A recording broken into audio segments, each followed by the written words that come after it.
When you think about the word diet, what is the first thing that comes to mind? Well, I'd kind of guess that most of us are going to think about food, the type of food that we eat, the quantity of food that we eat, and maybe even the time of day that we do or don't eat. And yes, of course, diet is very much associated with food and all of those areas. But when we look at the concept of tapas, where one of the definitions is appropriate diet, I'd like us today to explore what that means beyond the concept of just food. That is to say, another aspect of tapas, which includes the word diet, can also be what we might call our mental or our psychological intake. So we know very well that if we eat certain types of foods, that they can be either beneficial for us or they can be detrimental to us. And actually, it's also important to be aware that that's not just at the physiological level, that is also at the psychological level, because the mind is also drawing energy from the types of food that it does and doesn't eat. But what I wanted to get into today briefly is to think about the fact that in the same way that food nourishes the body and the mind,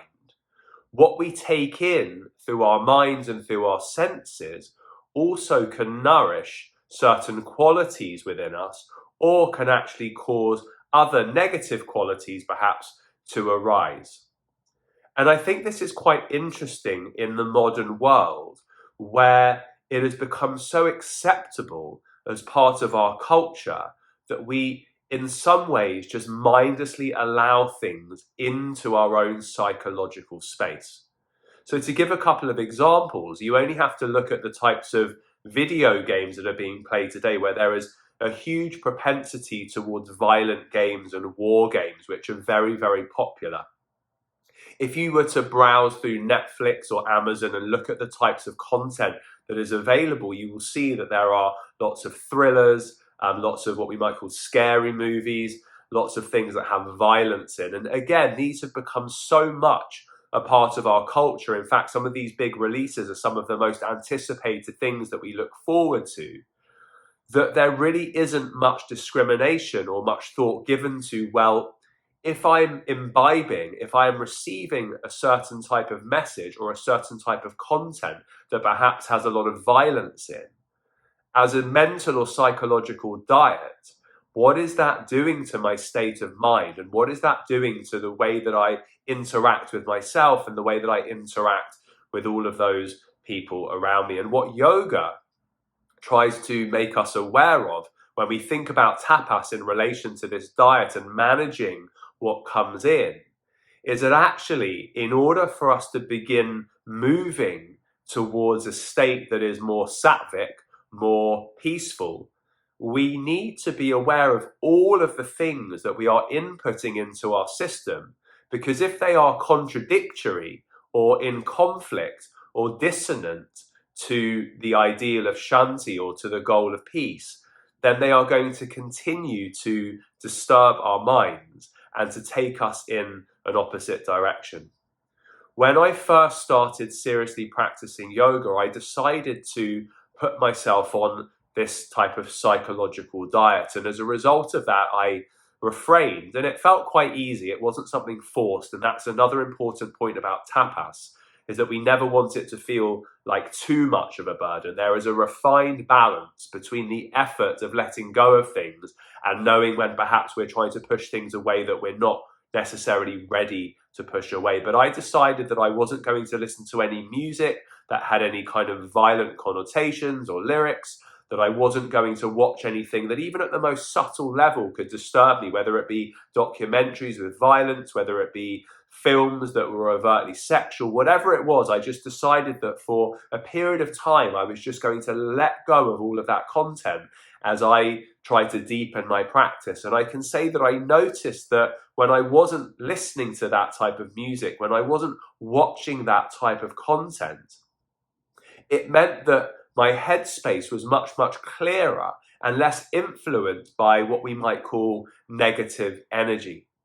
But again, it's so rare that we would define this type of content in that way in this day and age, because the culture and the conditioning of the things that are supposed to entertain us is so strong, and quite frankly has such little regard for our own kind of mental and psychological health, that we end up just in droves just consuming this content and being very, very unaware of the subtle and sometimes not so subtle effects that this type of content has on ourselves, has on our minds. And again, you only have to, and we won't go into this too much, go into the world of social media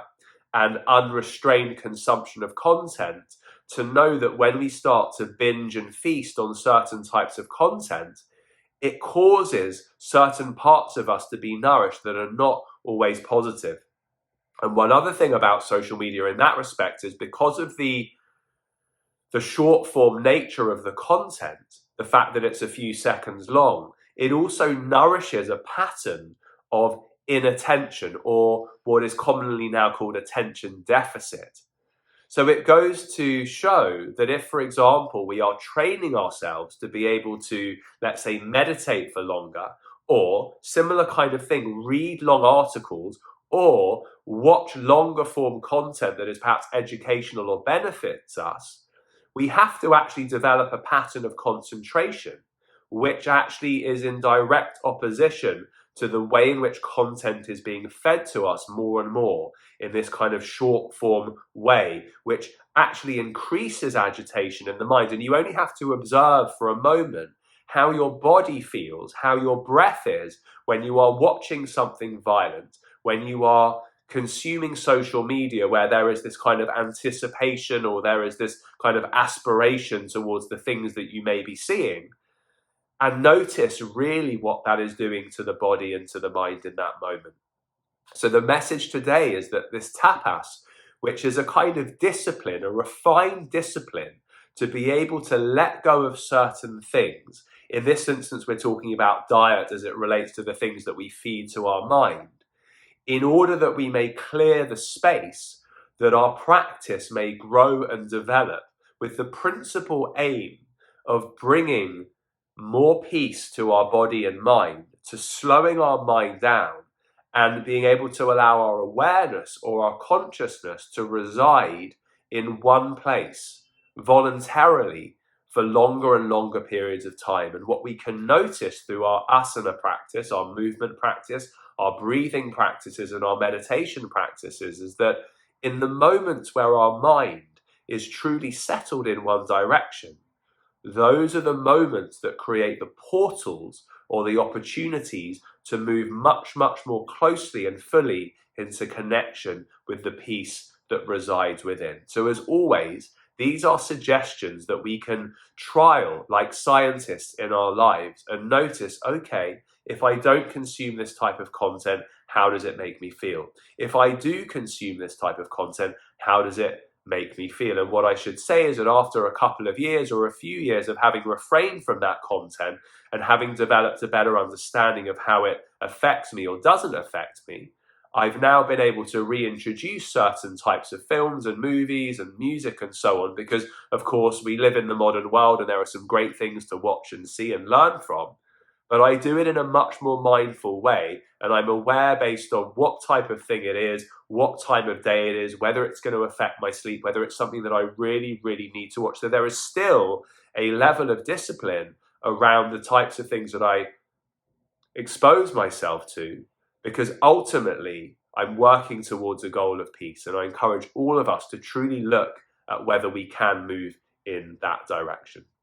So thank you as always for joining. It's good to see you all, and I look forward to seeing you again soon. Namaste.